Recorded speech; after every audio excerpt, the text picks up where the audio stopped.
பிரதான ஆசாரியனால் இயேசு கிறிஸ்துவின் மீது குற்றம் கண்டுபிடிக்க முடியவில்லை.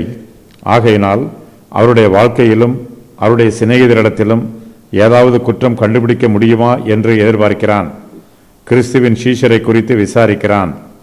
கிறிஸ்துவின் சீஷர்கள் யாரும் எப்போதும் அவரோடு கூட இல்லை என்று பரியாசம் பண்ணுகிறான். கிறிஸ்துவின் சீஷர்கள் கோழைகள் என்றும் அவர்கள் இயேசுவோடு கூட இருப்பதற்கு பயப்படுகிறார்கள் என்றும் பரியாசம் பண்ணுகிறான். பிரதான ஆசாரியன் தம்முடைய சீஷர்களை பற்றி பரியாசம் பண்ணுவது இயேசு கிறிஸ்துவின் வேதனையை அதிகரித்திருக்கும். இயேசு கிறிஸ்துவின் சீஷரை குறித்து விசாரிக்கிறவன் அவருடைய போதகத்தை குறித்தும் விசாரிக்கிறான். இயேசு கிறிஸ்து தேவ தூஷணம் சொல்லுகிறார் என்றும் யூதருடைய சத்தியத்திற்கு விரோதமாக போதகம் பண்ணுகிறார் என்றும் அவர் மீது குற்றம் சுமத்த முயற்சி பண்ணுகிறான். இயேசு கிறிஸ்து செய்த அற்புதங்களை பற்றி பிரதான ஆசாரியன் ஒன்றும் பேசவில்லை. அவர் செல்லும் இடங்களில் எல்லாம் நன்மை செய்கிறவராகவே சுற்றி அலைந்தார். அற்புதங்களையும் அதிசயங்களையும் பற்றி பேசினால் இயேசு கிறிஸ்துவை குற்றப்படுத்த முடியாது. ஆகையினால் பிரதான ஆசாரியன் இயேசு கிறிஸ்துவுக்கு விரோதமான காரியங்களை பற்றி மாத்திரமே அவரிடத்தில் பேசுகிறான். இயேசு கிறிஸ்துவனுடைய உபதேசம் தமக்காக அவர் சீஷர்களை சேர்த்து கொண்டது, புதிய உபதேசங்களை பேசி ஒரு புதிய மார்க்கத்தை ஆரம்பித்தது ஆகிய காரியங்களை குறித்து பிரதான ஆசாரியன் இயேசுவிடம் கேள்வி கேட்கிறான். சட்டப்படி இயேசு கிறிஸ்துவின் மீது ஏதாவது குற்றம் சுமத்த முடியுமா என்று பார்க்கிறான். ஆனால் அவனுக்கு ஒரு காரணமும் அகப்படவில்லை. இந்த விசாரணை முழுவதும் இரவு வேளையில் நடைபெறுகிறது. இரவு வேளையில் யூதருடைய பிரமாணத்தின் பிரகாரம் யாரையும் விசாரிக்க கூடாது. ஓய்வு நாளுக்கு முந்திய நாளிலோ அல்லது பண்டிகையின் முந்திய நாளிலோ யாருக்கும் எந்த தண்டனையும் வழங்கக்கூடாது என்பது யூதருடைய பிரமாணம். இயேசு கிறிஸ்துவை விசாரித்த காலத்தில் யூதர்கள் இந்த பிரமாணங்கள் எல்லாவற்றையும் மீறிவிட்டார்கள். இயேசுவை இரவு வேளையில் விசாரித்தார்கள். பஸ்காவிற்கு முந்திய நாளில் விசாரித்தார்கள். பண்டிகையின் பிரதான ஓய்வு நாளுக்கு முந்திய நாளில் விசாரித்தார்கள். இயேசு கிறிஸ்து விசாரிக்கப்படும் போது அவருடைய நியாயம் எடுத்து போடப்பட்டது. வெளியரங்கமாய் இயேசு அவனுக்கு பிரதியுத்தரமாக, நான் வெளியரங்கமாக உலகத்துடனே பேசினேன். ஜப ஆலயங்களிலேயும் யூதர்கள் எல்லோரும் கூடி வருகிற தேவாலயத்திலேயும் எப்பொழுதும் உபதேசித்தேன். அந்தரங்கத்திலே நான் ஒன்றும் பேசவில்லை. பிரதான ஆசாரியனுடைய கேள்விகளுக்கு இயேசு கிறிஸ்து பொறுமையோடு பதில் சொல்லுகிறார். தம்முடைய சீஷரை குறித்து அவன் கேட்ட கேள்விக்கு இயேசு கிறிஸ்து ஒரு பதிலும் சொல்லவில்லை. தம்முடைய சீஷரை பற்றி கேட்பது தேவையற்ற கேள்வி என்று இயேசு கிறிஸ்து தீர்மானம் பண்ணிவிடுகிறார். தம்மை பிடிக்க வந்தவர்களிடம் அவர்களை போக விடுங்கள் என்று இயேசு கிறிஸ்து கூறினார். அவர் தம்முடைய சீஷரிடத்தில் அன்புடனும் கரிசனையுடனும் இருக்கிறார். அவர்களுக்கு ஒரு தீங்கும் பாடுகளும் வேதனைகளும் இப்போது வரக்கூடாது என்பது இயேசு கிறிஸ்துவின் சித்தமாயிருக்கிறது. இயேசு கிறிஸ்துவின் சீஷர்கள் அவருடைய உபதேசத்தை கேட்டு அவர் தங்களுக்கு சொன்ன வசனத்தை மாத்திரமே ஜனங்களுக்கு போதித்தார்கள். இயேசு கிறிஸ்து அற்புதங்களை நடப்பிக்கும் போது சீஷர்கள் கூட இருந்தார்கள். பிரதான ஆசாரியனாகிய காய்பா இயேசு கிறிஸ்துவின் சீஷர்களையும் கண்ணியில் சிக்க வைக்க முயற்சி பண்ணுகிறான். ஆனால் அவர்களை போக விடுங்கள் என்பதே இயேசு கிறிஸ்துவின் பதிலாக இருக்கிறது. கிறிஸ்துவின் சீஷர்கள் கோழைகள் என்று காய்பா குற்றம் சொல்லி இருக்கலாம். ஆனால் இயேசு கிறிஸ்துவோ தம்முடைய சீஷர்களை பற்றி ஒன்றும் சொல்லவில்லை. அவர்களை குற்றப்படுத்தவும் இல்லை, அவர்களை நியாயப்படுத்தவும் இல்லை. தம்முடைய உபதேசத்தை பற்றி இயேசு கிறிஸ்து கூறும்போது பிரதான ஆசாரியனிடம் அதை பற்றி விசேஷமாக எதையும் கூறவில்லை. தம்முடைய உபதேசத்தை கேட்ட ஜனங்களை பற்றி மாத்திரமே இயேசு கிறிஸ்து பொதுவாக கூறுகிறார். இயேசு கிறிஸ்து பிரதான ஆசாரியனுடைய கேள்விக்கு மிகவும் தெளிவாக பதில் கூறி விடுகிறார். எல்லா ஜனங்களுக்கும் மத்தியில் வெளிப்படையாக இயேசு கிறிஸ்து பேசியிருக்கிறார். அவர் ரகசியமாக ஒரு காரியமும் செய்யவில்லை. பிரதான ஆசாரியருக்கு வேவுக்காரர்கள் இருந்தார்கள். இயேசு கிறிஸ்துவின் உபதேசம் அவர்களுக்கு நன்றாக தெரியும். நியாய பிரமாணத்திற்கு எதிராகவும் தீர்க்கதரிசிகளுக்கு எதிராகவும் இயேசு கிறிஸ்து ஒன்றும் பேசவில்லை. தேசத்தில் கலகம் பண்ணவில்லை. இயேசு கிறிஸ்துவின் மீது அவர்கள் கூறிய குற்றச்சாட்டு எதுவும் உண்மை அல்ல. நீர் என்னிடத்தில் விசாரிக்க வேண்டியதென்ன? நீர் என்னிடத்தில் விசாரிக்க வேண்டியதென்ன? நான் சொன்னவைகளை கேட்டவர்களிடத்தில் விசாரியும். நான் பேசினவைகளை அவர்கள் அறிந்திருக்கிறார்களே என்றார். இயேசு கிறிஸ்து பிரதான ஆசாரியனிடத்தில் மிகவும் ஞானத்தோடு பேசுகிறார். இயேசு கிறிஸ்துவை அவன் யூதருடைய சட்டத்திற்கு புறம்பாக விசாரித்து கொண்டிருக்கிறான். நீர் என்னிடத்தில் விசாரிக்க வேண்டியது என்ன என்று கூறி பிரதான ஆசாரியனுக்கு தம்மிடத்தில் விசாரிக்க அதிகாரம் எதுவும் இல்லை என்பதை இயேசு கிறிஸ்து வெளிப்படுத்துகிறார். இயேசு கிறிஸ்துவின் உபதேசத்தை குறித்து பிரதான ஆசாரியன் ஏற்கனவே குற்றம் கூறியிருக்கிறான். அப்படி இருக்கும்போது அவருடைய உபதேசத்தை குறித்து அவன் அவர்களிடத்தில் கேட்க வேண்டிய அவசியம் எதுவும் இல்லை. இயேசுவை கிறிஸ்து என்று எவனாவது அறிக்கை பண்ணினால் அவனை ஜெப ஆலயத்திற்கு புறம்பாக்க வேண்டும் என்று யூதர்கள் ஏற்கனவே கட்டுப்பாடு செய்திருக்கிறார்கள். ஏற்கனவே தீர்மானித்து கட்டுப்பாடு செய்திருக்கும் விஷயத்தை பற்றி மறுபடியும் விசாரிக்க வேண்டிய அவசியமில்லை. தீர்ப்பு வழங்கிய பின்பு விசாரணை தேவையில்லை. விசாரித்த பின்புதான் தீர்ப்பு வழங்குவது வழக்கம். ஆனால் பிரதான ஆசாரியனுடைய அரமனையில் எல்லாமே முறையில்லாமல் தாறுமாறாக நடைபெறுகிறது. பிரதான ஆசாரியன் இயேசு கிறிஸ்துவின் போதகத்தை குறித்து விசாரிக்கிறான். ஆனால் இயேசுவோ நீர் என்னிடத்தில் விசாரிக்க வேண்டியதென்ன என்று கூறுகிறார். இயேசு கிறிஸ்து தம்மைத்தாமே குற்றப்படுத்த விரும்பவில்லை. தம்மை அனுப்பினவர் இன்னார் என்பதையும் தாம் செய்கிற ஊழியம் எப்படிப்பட்டது என்பதையும் பற்றி இயேசு கிறிஸ்து தெளிவோடு இருக்கிறார். இயேசு கிறிஸ்துவின் ஊழியம் உன்னதமான ஊழியம். தம்மை குற்றப்படுத்துவது தம்மை அனுப்பின பிதாவை குற்றப்படுத்துவதற்கு சமமானது என்று இயேசு கிறிஸ்து கருதுகிறார். ஆகையினால் அவர் ஒருபோதும் தம்மை குற்றப்படுத்த மாட்டார். இயேசு கிறிஸ்து உபதேசம் பண்ணும்போது அந்தரங்கத்தில் ஒன்றும் பேசவில்லை. ஜெப ஆலயங்களிலேயும் யூதர்கள் எல்லோரும் கூடி வருகிற தேவாலயத்திலேயும் அவர் உபதேசம் பண்ணினார்.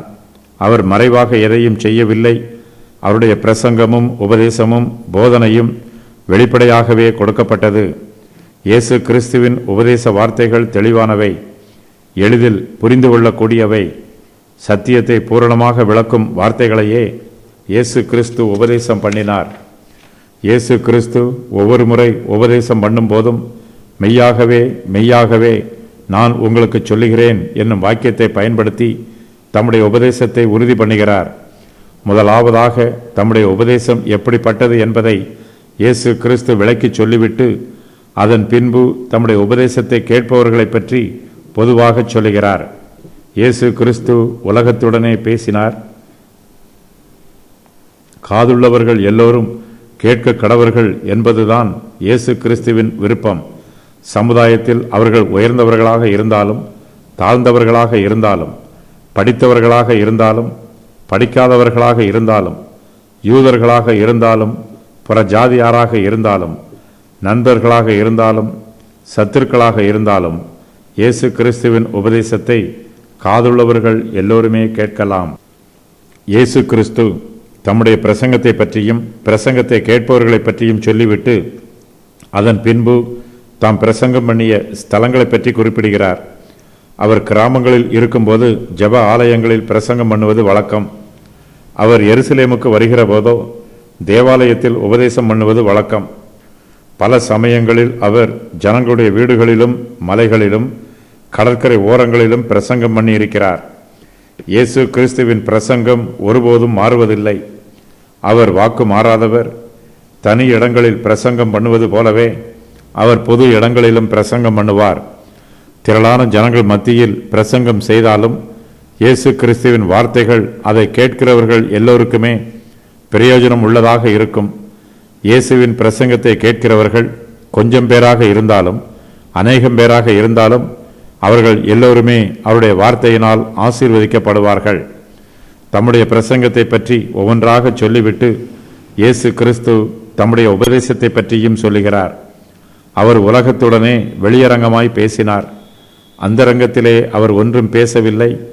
ஒளிப்பிடங்களில் அவர் சத்தியத்தை அறிவிக்கவில்லை. இயேசு கிறிஸ்துவின் பிரசங்கமும் அற்புதங்களும் ஏதோ ஒரு மூலையில் நடைபெற்ற சம்பவம் அல்ல. அவர் யாருக்கும் பயப்படவில்லை. சத்தியத்தை பிரசங்கம் பண்ண அவர் வெட்கப்படவில்லை. இயேசு கிறிஸ்து தம்முடைய சீஷர்களுக்கு இருளிலே சொல்லுகிறதை அவர்கள் வெளிச்சத்திலே சொல்ல வேண்டும். பிரதான ஆசாரியனுடைய கேள்விக்கு இயேசு கிறிஸ்து நேரடியாக பதில் சொல்லாமல் தாம் சொன்னவைகளை கேட்டவர்களிடத்தில் விசாரிக்குமாறு கூறுகிறார். இயேசு கிறிஸ்துவின் சீஷர்களிடத்தில் அவரை பற்றி கேட்டால் அவரை நல்லவர் என்றுதான் சொல்லுவார்கள். இயேசு கிறிஸ்து பிரதான ஆசாரியரிடம் தம்மை பற்றி தம்முடைய சிநேகிதரிடத்திலோ சீஷரிடத்திலோ கேட்குமாறு கோரவில்லை. பொதுநிலை வகிக்கிறவர்களிடம் கேட்குமாறு கூறுகிறார். அவர்கள் பாரபட்சம் இல்லாமல் பட்சபாதம் காண்பிக்காமல் நியாயமாய் தீர்ப்பு செய்வார்கள். கிறிஸ்துவின் சுவிசேஷம் அதை ஏற்றுக்கொண்டோர் உள்ளத்தில் கிரியை செய்கிறது. சுவிசேஷத்தை பெற்றிருக்கிறவர்கள் அதற்கு சாட்சி கூறுகிறார்கள். இயேசுவை அறைந்தான். இப்படி அவர் சொன்னபொழுது சமீபத்தில் நின்ற சேவகரில் ஒருவன், பிரதான ஆசாரியனுக்கு இப்படியா உத்தரவு சொல்லுகிறது என்று இயேசுவை ஒரு அறை அறைந்தான். பிரதான ஆசாரியன் இயேசு கிறிஸ்துவை விசாரித்துக் கொண்டிருக்கும் போதே அவருக்கு சமீபத்தில் நின்ற சேவகரில் ஒருவன் அவரை கன்னத்தில் அறைகிறான். இயேசுவை அறையும் போது பிரதான ஆசாரியனுக்கு இப்படியா உத்தரவு சொல்லுகிறது என்றும் கேட்கிறான். இயேசு கிறிஸ்து எந்த குழப்பமும் பண்ணவில்லை. அவர் யாருக்கும் எந்த தீங்கும் செய்யவில்லை. அப்படி இருக்கும்போது அவரை அறைவது அநீதியான செயல். இயேசு கிறிஸ்துவின் கைகள் கட்டப்பட்டிருக்கிறது. பொதுவாக கட்டப்பட்டிருக்கிறவனை அடிப்பது கோழைத்தனமாகவே கருதப்படும். கைது பண்ணப்பட்டிருப்பவரை விசாரித்து குற்றத்தை நிரூபிப்பதற்கு முன்பாக தண்டிக்கக்கூடாது. அப்படி தண்டிப்பது நீதியான செயல் அல்ல. நீதிமன்றத்தில் நீதி காக்கப்பட வேண்டும், அமைதி வாசம் பண்ண வேண்டும். ஆனால் பிரதான ஆசாரியனுடைய அரமனையிலோ நீதி காக்கப்படவில்லை. சகலமும் அநீதியாகவே நடைபெறுகிறது. ஆனாலும் இந்த அநீதியான செய்கைகளை பிரதான ஆசாரியனோ அல்லது அவனுடைய அரமனையில் உள்ள வேறு அதிகாரிகளோ கண்டுகொள்ளவே இல்லை. சேவகரில் ஒருவன் இயேசுவை அறையும் போது பிரதான ஆசாரியனுக்கு இப்படியா உத்தரவு சொல்லுகிறது என்று கோபத்தோடு கேட்கிறான். குமாரனாகிய இயேசு கிறிஸ்து பிதாவாகிய தேவனிடத்திலேயே பேசக்கூடியவர். யாருக்கு எப்படி உத்தரவு சொல்ல வேண்டும் என்று அவருக்கு நன்றாக தெரியும். இயேசுவுக்கு யாரும் உபதேசம் பண்ண வேண்டிய அவசியமில்லை. ஆனால் இந்த சேவகனோ இயேசு கிறிஸ்துவுக்கு உத்தரவு சொல்ல கற்றுக் கொடுக்க முன் வருகிறான். இயேசு கிறிஸ்துவை அறைவதினால் இந்த சேவகன் பிரதான ஆசாரியனிடம் நல்ல பெயர் எடுக்க ஆசைப்படலாம். அவனிடத்தில் சில சலுகைகளை எதிர்பார்த்து அவன் பிரியப்படும்படியாக இயேசுவை அறைந்திருக்கலாம். பிரதான ஆசாரியனுக்கு இப்படியா உத்தரவு சொல்லுகிறது என்று கேட்பதன் மூலமாக இந்த சேவகன் ஆசாரியன் மீது தனக்கிருக்கும் மரியாதையையும் வைராக்கியத்தையும் வெளிப்படுத்தலாம். ஆட்சி புரிகிறவர்கள் துன்மார்க்கராகவும் அவருடைய வேலைக்காரரும் துன்மார்க்கராக இருக்கும்போது அங்கு துன்மார்க்கத்தை தவிர வேறு நல் மார்க்கம் எதையும் காண முடியாது. தங்களுடைய மேல் அதிகாரிகள் யாரை துன்புறுத்த வேண்டும் என்று விரும்புகிறார்களோ அவர்களுடைய விருப்பத்தை இப்படிப்பட்ட அதிகாரிகள் பணிந்து செய்வார்கள். நீதி நியாயத்தை பற்றி கவலைப்பட மாட்டார்கள். இவர்கள் மூலமாக இயேசு கிறிஸ்துவின் பாடுகள் இன்னும் அதிகரிக்கிறது. ஒரு வழக்கு விசாரணை நடந்து கொண்டிருக்கும் போதே சேவகரில் ஒருவன் இயேசு கிறிஸ்துவுக்கு தண்டனை கொடுக்கிறான். இயேசு கிறிஸ்து அங்கு நியாயமாக விசாரிக்கப்படவில்லை. இயேசு அங்கு வருவதற்கு முன்பாகவே அவரை கொன்று போட வேண்டும் என்று பிரதான ஆசாரியன் தீர்மானம் பண்ணிவிட்டான். ஏன் என்னை அடிக்கிறாய்? இயேசு அவரை நோக்கி, நான் தகாத விதமாய் பேசினது உண்டானால் தகாததை ஒப்புவி. நான் தகுதியாய் பேசினேனே ஆகில் என்னை ஏன் அடிக்கிறாய் என்றார். தம்மை அறைவதை இயேசு கிறிஸ்து சகித்துக் கொள்கிறார். அதே வேளையில் மிகுந்த பொறுமையோடும் மனத்தாழ்மையோடும் தன்னை அறைந்தவனிடத்தில் மிகவும் நிதானமாக பேசுகிறார். நான் தகாத விதமாய் பேசினதுண்டானால் தகாததை ஒப்புவி. நான் தகுதியாய் பேசினேனே ஆகில் என்னை ஏன் அடிக்கிறாய் என்று அவனிடத்தில் கேட்கிறார். இயேசு கிறிஸ்து தம்முடைய உபதேசத்தில் ஒருவன் உன்னை வலது கன்னத்தில் அறைந்தால் அவனுக்கு மறுகன்னத்தையும் திருப்பிக் கொடு என்று சொல்லி இருக்கிறார். ஆனால் இங்கோ தம்மை அறைந்தவனுக்கு இயேசு கிறிஸ்து தம்முடைய மறுகன்னத்தை திருப்பி கொடுப்பதற்கு பதிலாக அவனிடத்தில் என்னை ஏன் அடிக்கிறாய் என்று கேட்கிறார். கர்த்தருடைய பிள்ளைகளாகிய நமக்கு பாடுகளும் வேதனைகளும் துன்பங்களும் வரலாம். அவற்றை நாம் சகித்து கொள்ள வேண்டும். நம்மிடத்தில் நீடிய பொறுமை காணப்பட வேண்டும்.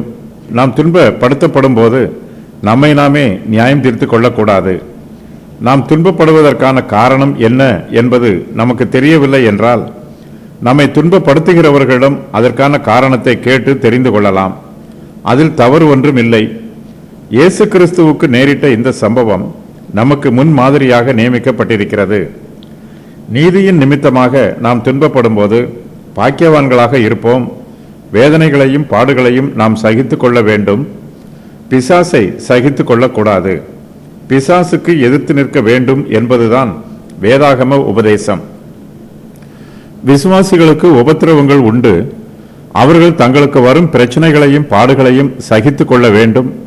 அதே வேளையில் தங்கள் மீது யாராவது தவறாக குற்றம் சுமத்தும் போதோ அல்லது தங்களிடத்தில் தவறாக நடந்து கொள்ளும் போதோ அவர்களிடத்தில் நியாயம் கேட்பது தவறு இல்லை. இவ்வாறு செய்வது மத்தேயு 5:39 வசனத்தில் கூறப்பட்டிருக்கிற பிரமாணத்தை மீறும் செயல் ஆகாது. நான் அல்ல. பின்பு அன்னா என்பவன் பிரதான ஆசாரியனாகிய காய்பாவினிடத்திற்கு அவரை கட்டுண்டவராக அனுப்பினான். சீமோன் பேதுரு நின்று குளிர் காய்ந்து கொண்டிருந்தான். அப்பொழுது சிலர் அவனை நோக்கி, நீயும் அவனுடைய சீஷரில் ஒருவன் அல்லவா என்றார்கள்.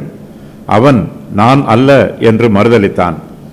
பிரதான ஆசாரியரின் சேவகர்கள் இயேசு கிறிஸ்துவை அறைந்து துன்புறுத்த ஆரம்பிக்கும் போது பேதுரு ஆண்டவர் இயேசு கிறிஸ்துவை மறுதலிக்க ஆரம்பிக்கிறான்.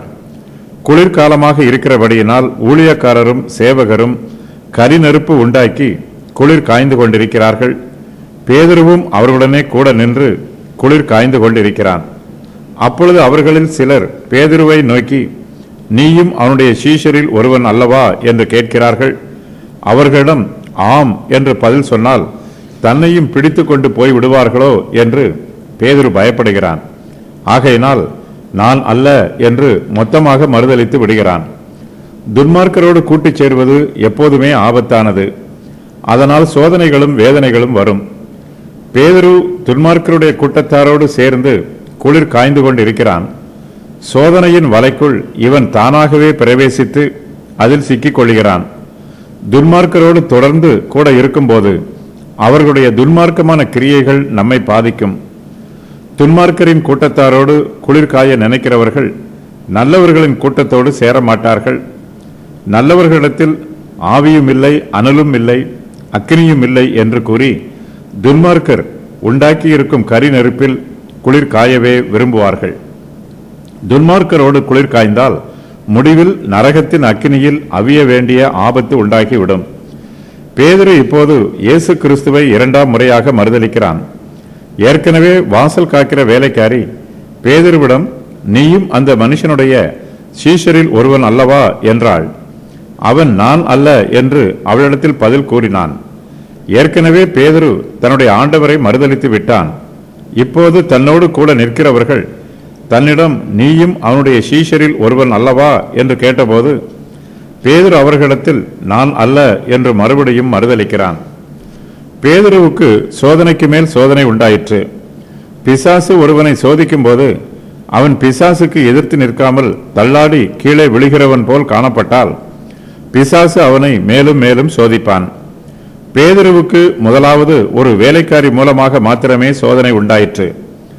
அந்த சோதனையில் அவன் தடுமாறினான். பிசாசு இப்போது ஒரு வேலைக்காரிக்கு பதிலாக பலரை பயன்படுத்தி பேதுருவை சோதிக்கிறான்.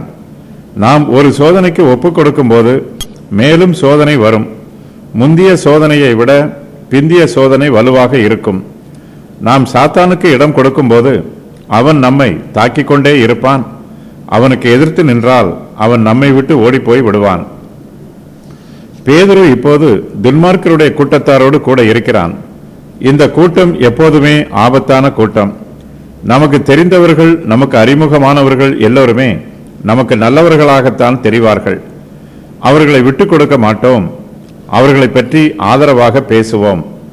நம்மை புகழுகிறவர்களை விரும்புவோம். நம்மை கண்டித்து உணர்த்துகிறவர்களை வெறுப்போம். மற்றவர்களோடு பேசும்போது நமக்கு சந்தோஷம் உண்டாக வேண்டும் என்பதே நம்முடைய பிரதான விருப்பமாக இருக்கும். அவர்கள் யார், எப்படிப்பட்டவர்கள் என்பதை பற்றியெல்லாம் ஆராய்ச்சி பண்ண மாட்டோம்.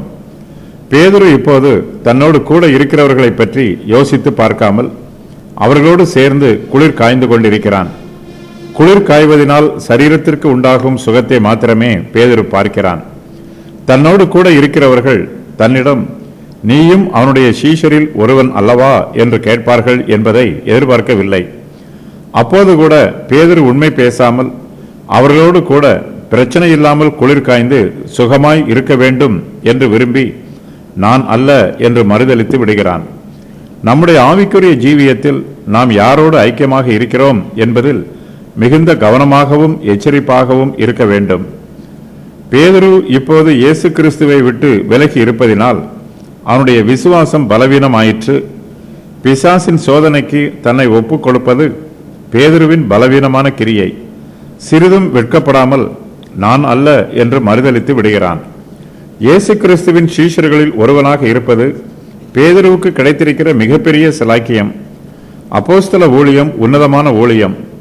ஆனால் பேதுருவோ இங்கே தன்னுடைய மேன்மையை மறுதலிக்கிறான். தன்னுடைய அப்போஸ்தல ஊழிய பட்டத்தை மறுதலிக்கிறான். சிறிதும் வெட்கப்படாமல் பொய் சொல்லி மறுதலிக்கிறான். இயேசு கிறிஸ்துவின் ஊழிய காலத்தில் ஏராளமானோர் அவர்களிடத்தில் வந்து தங்கள் சரீரத்தில் சுகமடைந்தார்கள். அப்போதெல்லாம் இயேசுவோடு கூட திரளான ஜனங்கள் கூட இருந்தார்கள். இதனால் அவருடைய சீஷருக்கும் பேரும் புகழும் மகிழ்ச்சியும் உண்டாயிற்று. அப்போதெல்லாம் பேதுரு, நானும் அவருடைய சீஷர்களில் ஒருவன் என்று சந்தோஷத்தோடு தலையை உயர்த்தி பேசியவன் இப்போது நான் அவருடைய சீஷரில் ஒருவன் அல்ல என்று மறுதலித்து விடுகிறான். பேதுருவுக்கு வருகிற சோதனை விசுவாசிகளுக்கும் வருவதற்கு வாய்ப்பிருக்கிறது. இயேசு கிறிஸ்துவின் ஊழியத்தின் நிமித்தமாக நமக்கு பேரும் புகழும் வரும்போது நாம் சந்தோஷப்படுகிறோம், அதை விரும்புகிறோம். ஆனால் ஊழியத்தின் நிமித்தமாக பாடுகள் வரும்போது வேதனைப்படுகிறோம், வெட்கப்படுகிறோம். சில சமயங்களில் ஊழியமே வேண்டாம் என்று ஊழியத்தை விட்டு போய்விடுகிறோம். இந்த வழக்கு விசாரணை முழுவதும் அன்னாவிற்கு முன்பாக நடைபெறுகிறது. காய்பாவிற்கு முன்பாக நடைபெற்ற வழக்கு விசாரணையை யோவான் எழுதவில்லை. உன்னை தோட்டத்திலே காணவில்லையா? பிரதான ஆசாரியனுடைய வேலைக்காரரில் பேதுரு காதர வெட்டினவனுக்கு எனத்தான் ஆகிய ஒருவன் அவனை நோக்கி, நான் உன்னை அவனுடனே கூட தோட்டத்தில் காணவில்லையா என்றான். பேதுருவுக்கு 3ஆம் முறையும் சோதனை வருகிறது.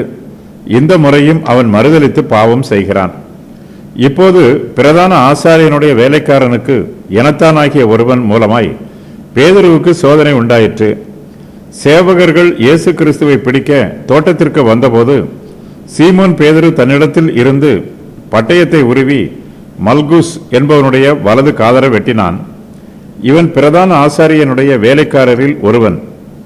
இப்போது பேதுருவினிடத்தில், நான் உன்னை அவனுடனே கூட தோட்டத்திலே காணவில்லையா என்று கேட்பவன் மல்குஸின் எனத்தான். பேதுரு மறுபடியும் மறுதலிக்கிறான். இதற்கு முன்பு பேதுருவிடம் கேட்டவர்கள், நீயும் அந்த மனுஷனுடைய சீஷரில் ஒருவன் அல்லவா என்று சந்தேகத்தோடு தான் கேட்டார்கள். ஆனால் இங்கோ சோதனை வித்தியாசமாக இருக்கிறது. இயேசு கிறிஸ்துவோடு பேதுரு தோட்டத்தில் இருந்ததை தான் கண்டதாக ஒருவன் கூறுகிறான். இவன் சந்தேகப்படவில்லை, தான் கண்டதை நிரூபிக்க விரும்புகிறான். பாவத்தில் விழுகிறவர்கள் தங்கள் சுய முயற்சியினால் அதிலிருந்து விடுதலை பெறலாம் என்று நினைத்தால் இப்படித்தான் பாவத்தில் மூழ்கி போய் விடுவார்கள். சாத்தான் தந்திரம் மிகுந்தவன், எவனை விழுங்கலாம் என்று சுற்றி திரிகிறவன். பேதுரு ஒரு முறை தவறு செய்ததினால் இப்போது திரும்ப திரும்ப தவறு செய்து கொண்டே இருக்கிறான். பொய் ஒருபோதும் நிலைத்து நிற்பதில்லை. சத்தியமே நிலைத்து நிற்கும், சத்தியமே ஜெயிக்கும். மல்குஸின் இனத்தாரில் ஒருவன் இப்போது பேதுருவினிடத்தில் பேசுகிறான். அவனை பார்க்கும்போது பேதுருவுக்கு பயம் உண்டாயிற்று. இந்த சூழ்நிலையினால் அவன் மல்குஸையும் அவனுடைய இனத்தானையும் ஒரு சத்துருவை போலவே பார்க்கிறான். நாம் யாரோடும் பகையை வளர்க்கக்கூடாது, யாரையும் சத்துருவாக பாவிக்க கூடாது. முடிந்த வரையிலும் எல்லோரோடும் சிநேகமாகவும் சமாதானமாகவும் பழக வேண்டும். நமக்கு சிநேகிதர்கள் தேவை என்று விரும்புவோமானால் நாம் யாரையும் பகைக்க மாட்டோம். பேதுருவுக்கு சோதனைக்கு மேல் சோதனை வந்தாலும் அவனை யாரும் துன்புறுத்தவில்லை. வாசல் காக்கிற வேலைக்காரியிடம் பேதுரு உண்மை பேசினாலும் அவள் அவனை ஒன்றும் செய்ய போவதில்லை. ஆனால் பேதுருவின் இருதயத்திலோ பயம் மிகுந்திருக்கிறது. தனக்கு எல்லா ஆபத்தும் வரும் என்று கற்பனை பண்ணிக்கொண்டு பயந்து நடுங்குகிறான். பாவம் செய்கிறவர்கள் பேதுருவை போலத்தான் காரணமில்லாமல் பயப்படுவார்கள். கர்த்தர் நமக்கு பாதுகாப்பாக இல்லை என்றால் நமக்கு பயம் உண்டாகும். நாம் தேவையில்லாமல் பயப்பட வேண்டிய அவசியமில்லை. கர்த்தரை விட்டு தூரம் விலகி போகும்போது நமக்கு அவருடைய பாதுகாப்பு கிடைக்காது. ஆகையினால் நம்முடைய ஜீவியம் கர்த்தருடைய கரத்தில் ஒப்பு கொடுக்கப்பட்டதாக இருக்க வேண்டும். நாம் தெளிவாக சிந்திப்போமானால் நமக்கு பயமில்லை. உடனே சேவல் கூவிற்று. அப்பொழுது பேதுரு மறுபடியும் மறுதலித்தான். உடனே சேவல் கூவிற்று. பேதுருவுக்கு எப்போதும் போல் சோதனை உண்டாயிற்று. அவனும் எப்போதும் போல் மறுதலித்து பாவம் செய்கிறான். பாவத்தின் வஞ்சனையினால் இருதயம் கடினப்பட்டு போகும். இதுவே பாவத்தின் பொதுவான சுபாவம். நாம் நம்மை பாவத்திற்கு ஒருமுறை ஒப்பு கொடுத்து விட்டால் தொடர்ந்து பாவம் செய்து கொண்டே இருப்போம். பாவத்திற்கு விரோதமாக நம்முடைய மனச்சாட்சி ஆரம்பத்தில் நம்மை எச்சரிக்கும். நாம் தொடர்ந்து பாவம் செய்து கொண்டிருந்தால் அதன் பின்பு நம்முடைய மனச்சாட்சி நம்மை எச்சரிக்காமல் அமைதியாகிவிடும். பாவம் கற்பம் தரித்து மேலும் அநேக பாவங்களை உற்பத்தி பண்ணும். ஒரு பாவத்தை நிலை நிறுத்துவதற்கு மேலும் பல பாவங்கள் தேவைப்படும். ஒரு பாவத்தின் துணையோடும் ஆதரவோடும் தான் மற்ற பாவங்கள் எழுந்து நிற்கும். பேதுரு மறுதலித்த உடனே சேவல் கூவிற்று. பேதுருவின் மனம் திரும்புதலை பற்றி யோவான் சுவிசேஷத்தில் இந்த சம்பவம் மாத்திரமே எழுதப்பட்டிருக்கிறது. மற்ற சுவிசேஷங்களில் பேதுரு மனம் திருந்தி அழுத சம்பவமெல்லாம் எழுதப்பட்டிருக்கிறது. அங்கு கூடியிருந்த மற்றவர்களுக்கு சேவல் கூவியது ஒரு சாதாரண சம்பவமாகவும் சாதாரண சத்தமாகவும் இருக்கலாம். சேவல் கூவுவது அவர்களுக்கு ஒன்று முக்கியமானது அல்ல, அது அவர்களுக்கு விசேஷமானதும் அல்ல. ஆனால் பேதுருவுக்கோ இது ஒரு முக்கியமான சத்தமாக இருக்கிறது. சேவல் கூவுவதை பேதுரு தன் காதுகளால் கேட்கிற போது தன்னுடைய ஆண்டவர் தனக்கு சொன்னதை தன் இருதயத்தில் கேட்கிறான்.